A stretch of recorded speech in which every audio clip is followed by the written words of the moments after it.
Now, um, your friend got you into Wiley Piano Store there. Right. What was that transition from that store to the Broadway Eckroth? How did that? Did they come to you and be like, "Hey, you know what? We know about you and we want you to be here," or did you seek them out? What happened was when see, when I was working for Wiley's, I quit Wiley's to go on the road with this band. Mm-hmm. And when it didn't work out, I came back. You know, Bismarck was why I lived here, but I just and I worked for a furniture store again. Okay. And I went to work, and then my wife at the time had a friend that her husband actually was a drummer in one of the bands that I was with, and she had found out through her friend that Eckroth was looking for somebody to join him, and my wife's friend said, "Well,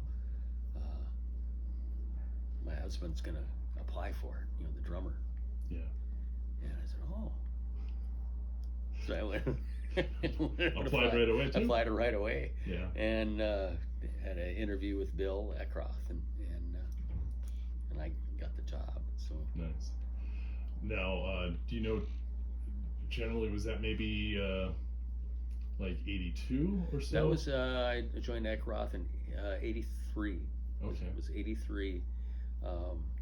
I retired this past April 28th, but if I would have stuck it out to, I think it was October 20th, I would have been there for 40 years. So, Yeah. Okay.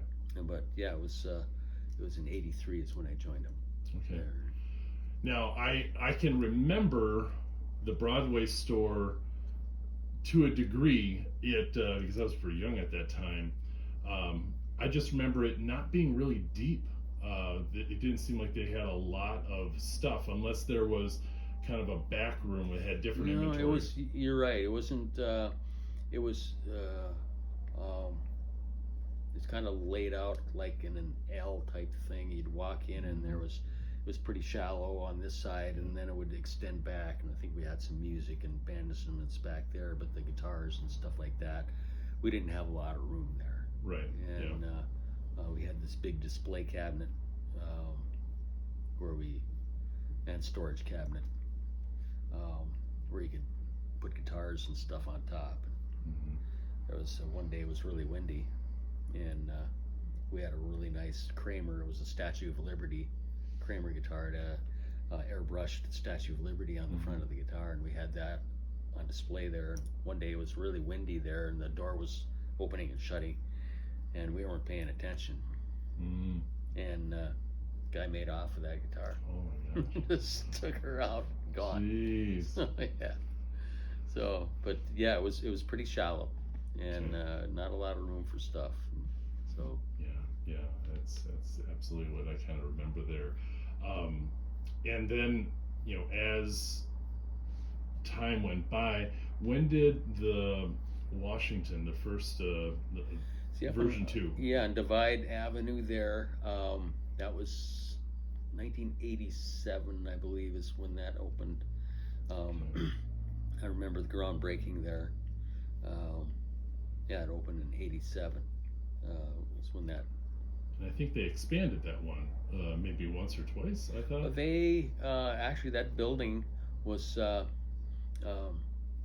whoever poured the foundation of that building poured the foundation back. I think it was about 10 or 20 feet back too far. Mm-hmm. So, which was actually a plus. Sure. Yeah, so they had to move things forward, but they built an extra wall, and there was a lot of storage where the foundation was originally poured, so it was extended forward. But we had done some remodeling in there, quite a bit of remodeling. But as far as the making the building actually bigger, that wasn't done. Yeah, I just didn't remember all the studios in the upper back where Yeah. I think they maybe had a repair shop for wind instruments. I think. Yeah, upstairs there was. You go upstairs and there was the band instrument repair shop, and then there was lesson rooms Mm-hmm. there, and they eventually, I think, can't remember now. Gosh, yeah, the offices were up there too. Yeah. Opposite. But that yeah, there was stairwell. lesson rooms and Yeah. yeah, a lot of lessons given up there. And so, that's where I spent a lot of time is up there, and then also I spent down in your area Sure. there because I was like, oh, tell me about this, tell me about that.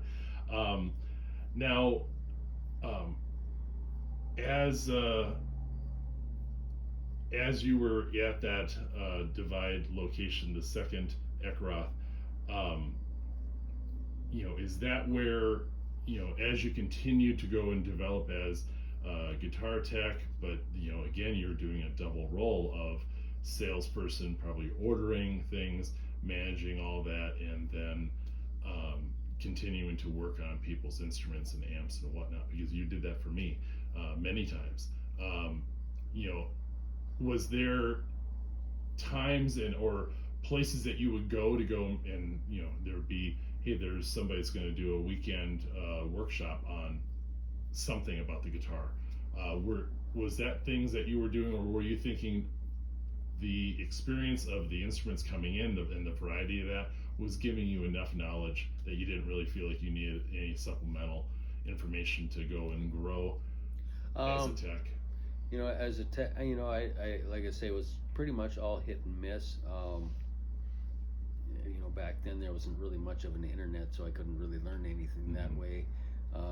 Pick up tips, I suppose, out of magazines or something like that, but everything was pretty much self-taught and all that, and so yeah, that was Okay. yeah. Well, let's talk about. Well, I mean,